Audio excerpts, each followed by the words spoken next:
bahwa kami akan tetap tegar dan tetap semangat ya dalam menjalankan tugas kewenangan, karena ini merupakan amanat rakyat, perintah undang-undang. Oleh karenanya penegakan hukum khususnya di bidang tindak pidana korupsi akan terus dilakukan. Kami tidak akan mundur, dan oleh karenanya dukungan masyarakat, dukungan media kami kira sangat penting ya, bahwa pada kesempatan ini juga nanti barangkali bisa disampaikan pertanyaan terkait hal-hal yang sudah berkembang di masyarakat itu.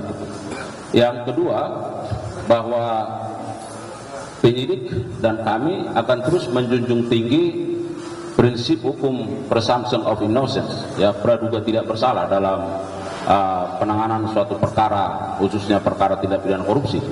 Oleh karenanya tahapan-tahapan akan terus dilakukan sampai pada proses di pengadilan. Yang ketiga, rekan-rekan media, bahwa terkait dengan perkara ini yang bersangkutan sudah beberapa kali dipanggil secara patut, ya, sudah beberapa kali dipanggil secara patut sebagai saksi, namun yang bersangkutan tidak mengindahkan. Oleh karenanya berkat kerjasama tim gabungan, ya, baik dari Satgas Siri maupun jajaran Pitsus, mengamankan yang bersangkutan, ya, dan hari ini diperiksa. Nah, oleh karenanya bagaimana perkembangannya secara detail rinci akan disampaikan oleh Pak Direktur Penyidikan. Oleh karenanya mari kita simak bersama bagaimana keterangan yang akan disampaikan oleh Direktur Penyidikan terkait dengan perkara ini. Dan setelah ini silakan mengajukan pertanyaan-pertanyaan yang terbaik kaitan dengan isu-isu yang sedang berkembang. Saya kira demikian, kami serahkan kepada Direktur Penyidikan untuk menyampaikan keterangannya. Assalamualaikum warahmatullahi wabarakatuh. Waalaikumsalam warahmatullahi wabarakatuh. Selamat malam, salam sejahtera bagi kita semua. Yang saya hormati tentunya teman-teman media yang pada kesempatan ini, malam hari ini hadir bersama kami semua.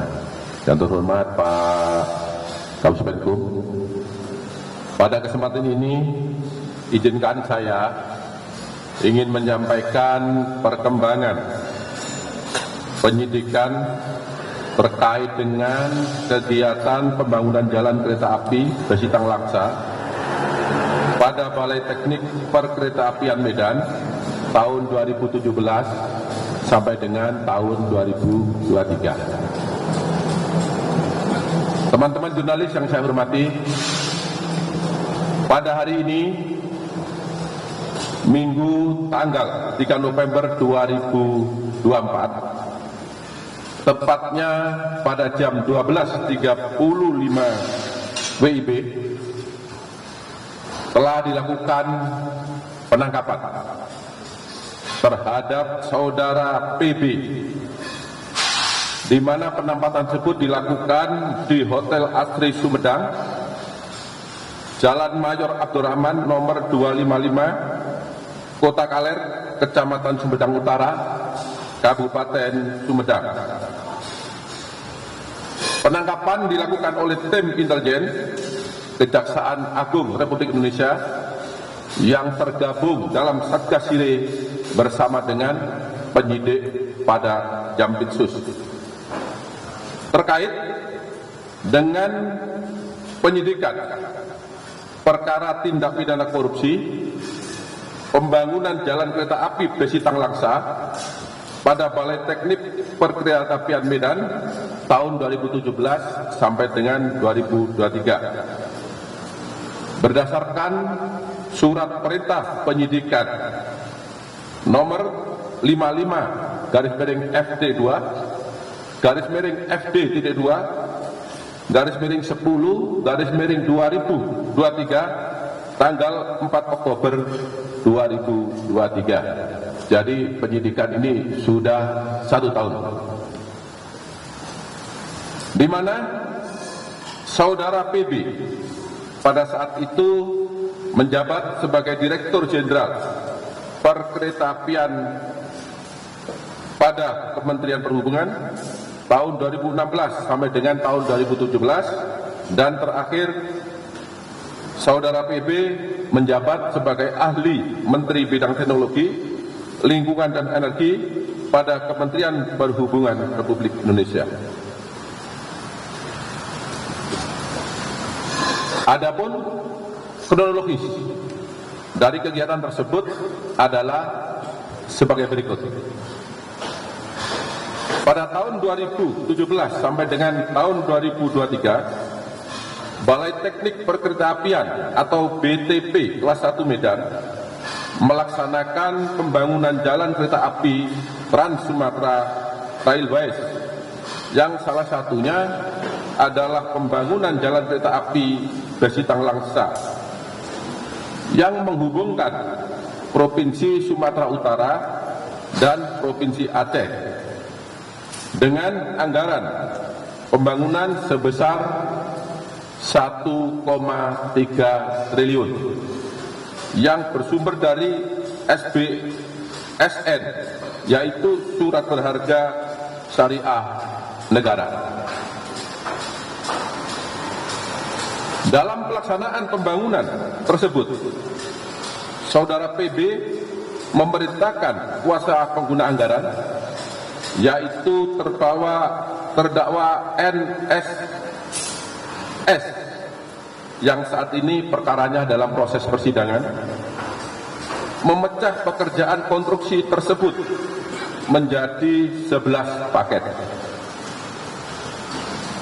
dan meminta kepada kuasa anggaran, yaitu saudara NSS, agar memenangkan 8 perusahaan dalam proses tender atau lelang.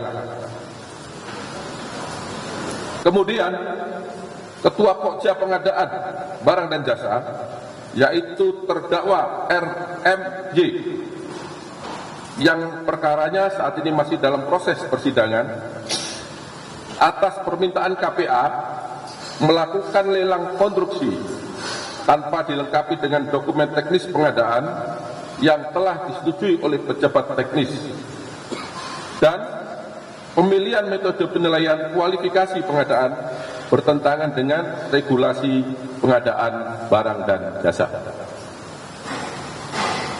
Dalam pelaksanaan konstruksi tersebut diketahui bahwa pembangunan jalan kereta api Besitang Langsa tidak didahului dengan FS atau studi kelayakan, tidak terdapat dokumen penetapan trase jalur kereta api yang dibuat oleh Menteri Perhubungan, serta KPA, PPK, dan konsultan pengawas dengan sengaja memindahkan lokasi pembangunan jalur kereta api yang tidak sesuai dengan dokumen desain dan kelas jalan, sehingga jalur kereta api Besitang Langsa mengalami amblas atau penurunan daya dukung tanah dan tidak dapat berfungsi atau tidak dapat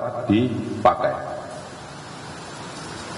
Dalam pelaksanaan pembangunan jalur kereta api Besitang Langsa, saudara PB mendapatkan fee melalui PPK saudara AAS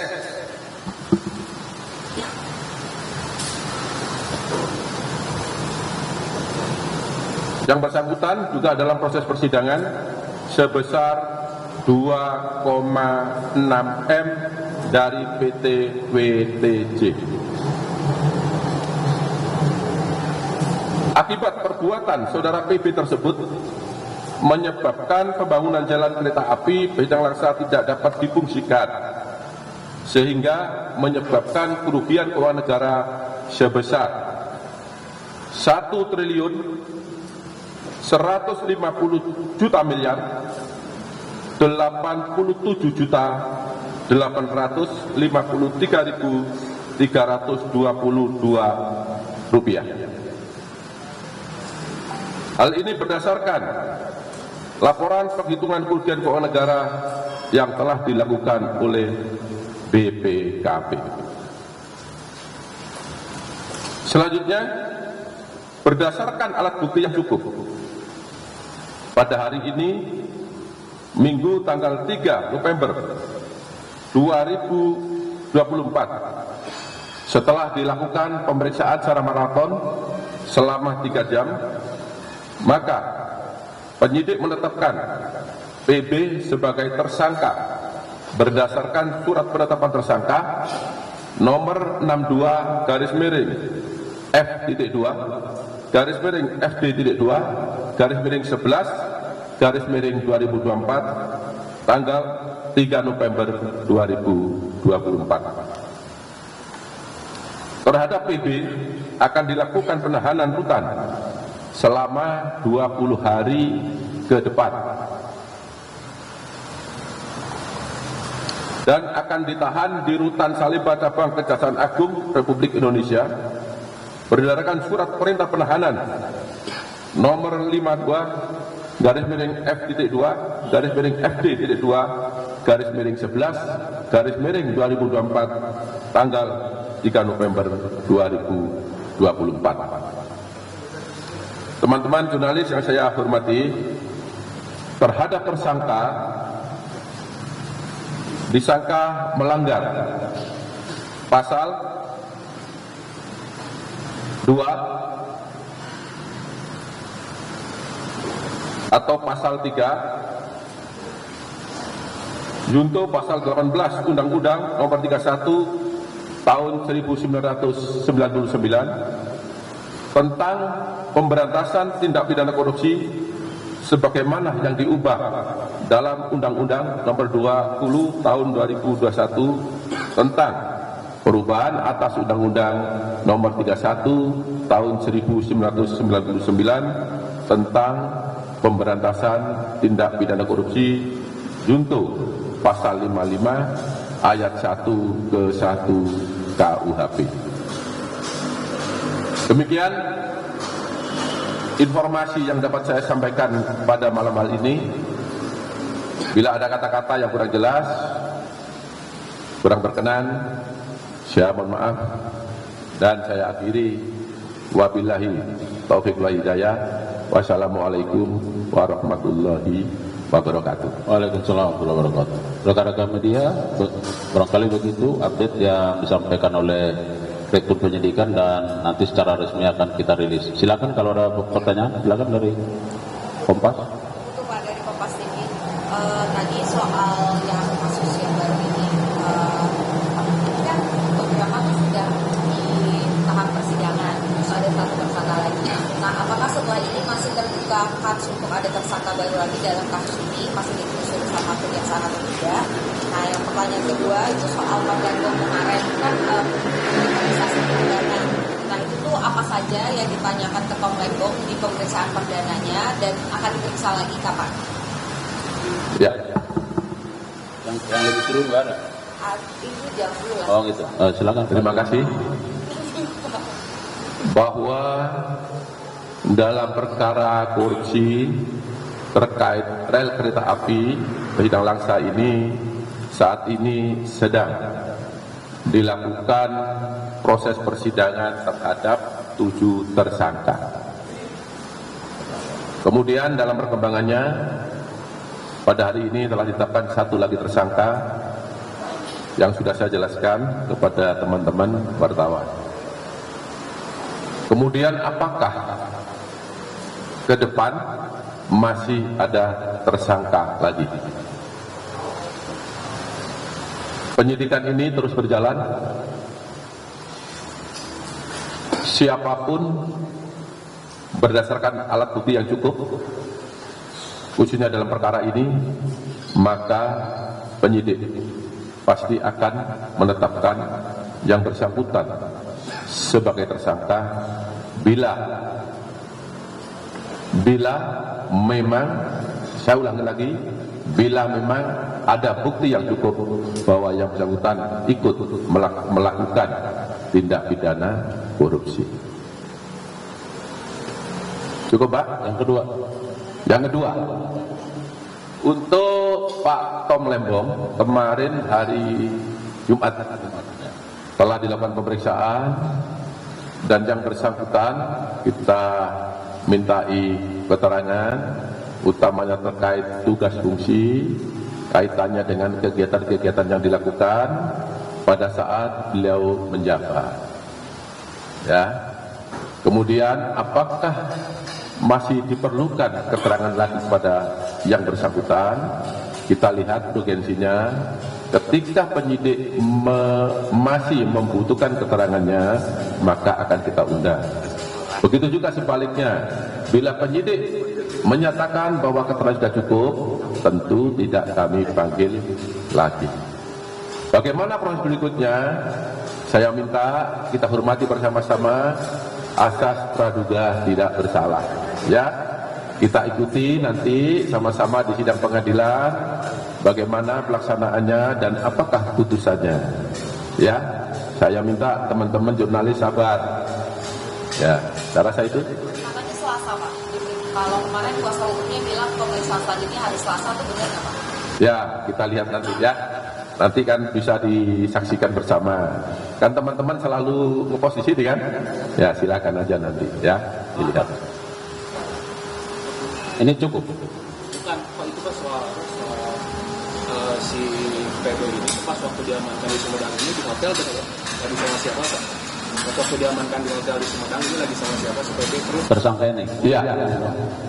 Informasi tadi siang saya dapat, kemudian sore saya mundur ke sini, yang bersangkutan sedang bersama keluarga.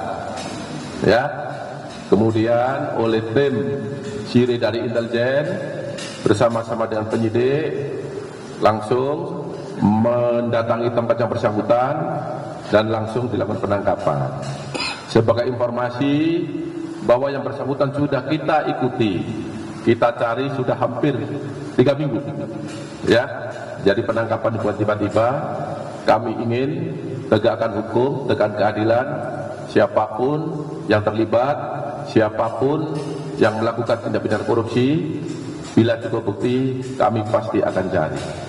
Ya. Ada barang bukti uang nggak, Pak, yang diamankan kalau satu ini, Pak? Berdasarkan hasil keterangan para saksi bahwa yang bersangkutan telah menerima fee 2,6 miliar. Ya, waktu diamankan tadi maksudnya. Ya. Waktu diamankan apakah ada barang bukti uangnya itu maksudnya? Tidak ada. Tidak ada. Ya. Tidak ada ya. Metro. Kalau hasil dari apa sih dari proses pemeriksaan sementara ini yang uang 2,6 ini, Pak? Ya, ini kan baru tertangkap tadi ya. Ya, kita dalamilah, sabar ya. Yang pasti kita akan tanyakan kepada yang bersangkutan. Kapan dia dapat, di mana dia nerimanya, dari siapa, uang apa, berapa besarnya, dan digunakan untuk apa. Pasti kita tanyakan. Metro.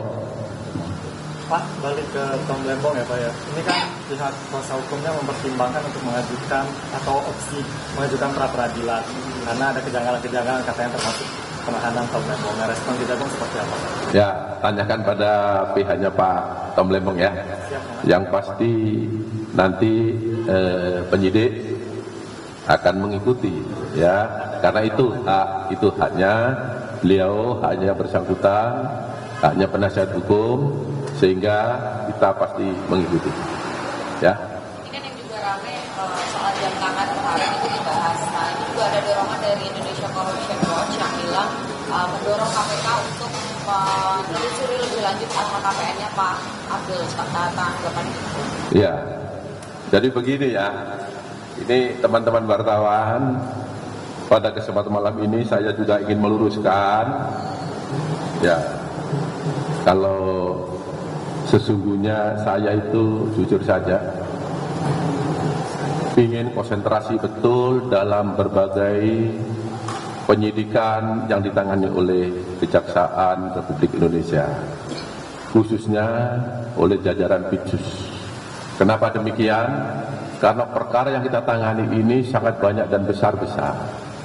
Masyarakat sudah barang tentu menunggu langkah-langkah apa yang akan dilakukan oleh jajaran Jampitsus, ya kan? Semua kasus pasti ditunggu, ya. Tetapi karena pada malam ini rekan-rekan menanyakan jam, ya saya harus jawab dong, ya kan? Ya. Jadi jam tangan saya ini yang saya pakai, nah ini saya pakai ini, ya. Ini sudah saya beli sejak 5 tahun yang lalu dan selalu saya pakai. Termasuk kawan-kawan selalu meliput konfes dengan saya kan, lihat juga kan. Nah, tapi saya juga bertanya, kenapa kok baru sekarang ditanya, kan gitu. Kenapa saya bilang ini udah lama, ini bautnya sudah hilang, ini tua ini. Nah, biar dilihat ini kan. Nah, ini harganya hanya 4 juta rupiah. Bagi saya 4 juta sudah mahal lah ya. Tetapi ini disandingkan, disejajarkan. Kalau saya lihat di medsos itu kan jam tangan yang mewah dan ada merah-merahnya itu ya, ya kan? Ada merah-merahnya, terus kalepnya ini bukan karet, itu saya lihat itu apa itu, kulit. Nah, kulit, terus ada harganya, ada yang bilang 850 juta, ada yang bilang lagi 1,2 miliar, ada yang bilang lagi 1,4, ada yang bilang lagi 2 miliar. Itu yang saya baca di medsos. Makanya saya berterima kasih teman-teman menanyakan ini, saya bisa luruskan. Ya, jadi jam tangan saya ini 5 tahun yang lalu harganya 4 juta. Ya, kalau kurang yakin panggil ahli jam, periksa bersama-sama betul nggak ini. Jadi bukan pada saat saya jadi direktif beli, tidak, ya. Ini loh teman saya Pak Anton tadi saya suruh beli juga ton. Ini ada teman wartawan untuk diklarifikasi. Saya yakin ditanyakan itu. Terus gimana Pak? Coba kamu beli untuk meyakinkan kawan-kawan. Nah ini coba tunjukkan Pak Anton. Nah nih. Kalau dari sekarang mungkin naik ya, kan udah 5 tahun. Ya, jadi sekali lagi saya tidak pernah punya jam mahal, apalagi jam mewah. Wah ini saya nggak tahu mereknya apa. Saya itu sampai tanya mereknya apa Pak, ini saya nggak tahu karena jujur saja saya ini baru dengar ini 2 hari ini, saya juga kaget. Tapi nggak apa-apa lah, hikmahnya saya jadi terkenal kan. Nah, ya. Ya ini belinya di pasar, cuma sudah 5 tahun ya Mas. Ya pasar mana? Ini tadi beli di mana? Ada banyak di banyak tempat, banyak. Tapi intinya berarti kalau misalnya LHKPN yang dipertanyakan, Bapak siap berkomitmen untuk? Ya kalau ditanyakan ya kita jawab, apa gitu ya, itu. Ya oke, cukup. Satu lagi Pak, ya. soal Zarak Rikan. Ini kan kemarin 2 hari yang lalu Kejagung ini masih menelusuri soal aliran dana berapa perkara, karena kan ada temuan hampir 1 T, terus ada emas juga 51 kg. Nah, apakah dari Kejaksaan Agung ini juga sudah mengetahui ini kasusnya dari mana saja, dan perkembangannya nanti pekan depan apakah akan segera dipanggil? Iya. Pertanyaan yang bagus. Itu sudah barang tentu penyidik melakukan itu. Ya. Pasti ditanya uang sebesar itu dari mana, asal usulnya, diterima dari siapa saja, kapan nerimanya, di mana diterima, kan begitu, dan digunakan apa, kan gitu, pasti. Nah, bagaimana hasilnya? Sabar, itu kan rahasia penyidik ya. Pada saatnya nanti akan dibeberkan di pengadilan. Kembali lagi saya sampaikan, kita hormati asas praduga tidak bersalah. Ya, kita sama-sama. Ya, yang terakhir saya meminta kepada teman-teman wartawan, jurnalis, tolong sampaikan informasi yang benar. Saya minta tolong ya, informasi yang benar itu informasi yang dengan fakta dan alat bukti kepada masyarakat, ya. sehingga masyarakat itu menerima informasi yang memang dapat dipertanggungjawabkan, sehingga tidak menimbulkan kesimpulan yang berbeda. Itu aja harapan saya. Karena masyarakat ini pasti sebagian besar hanya mendengar, ya kan, dan menyaksikan atau membaca. Nah, sementara teman-teman kan yang di lapangan.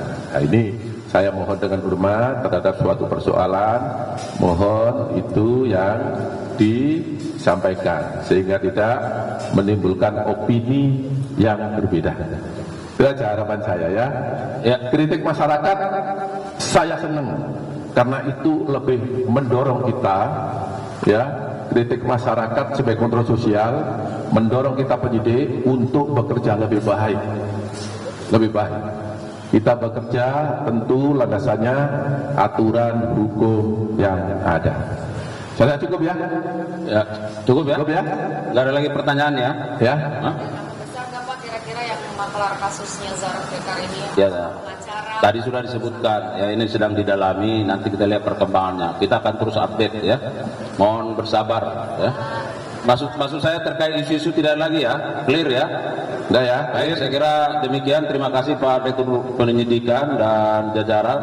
Saudara rekan media, terima kasih untuk kesediaannya. Kita sudah bermalam-malam di sini ya. Kami sangat mengapresiasi kerja-kerja dari media. Semoga ini menjadi bentuk kolaborasi bagaimana kita mengedukasi masyarakat semakin baik lagi. Dan kami yakin bahwa ini adalah dukungan terhadap institusi kejaksaan untuk penegakan hukum yang lebih baik. Demikian, mohon maaf kalau ada kekurangan. Billahi taufiq wal hidayah. Assalamualaikum warahmatullahi wabarakatuh. Waalaikumsalam. Udah ya.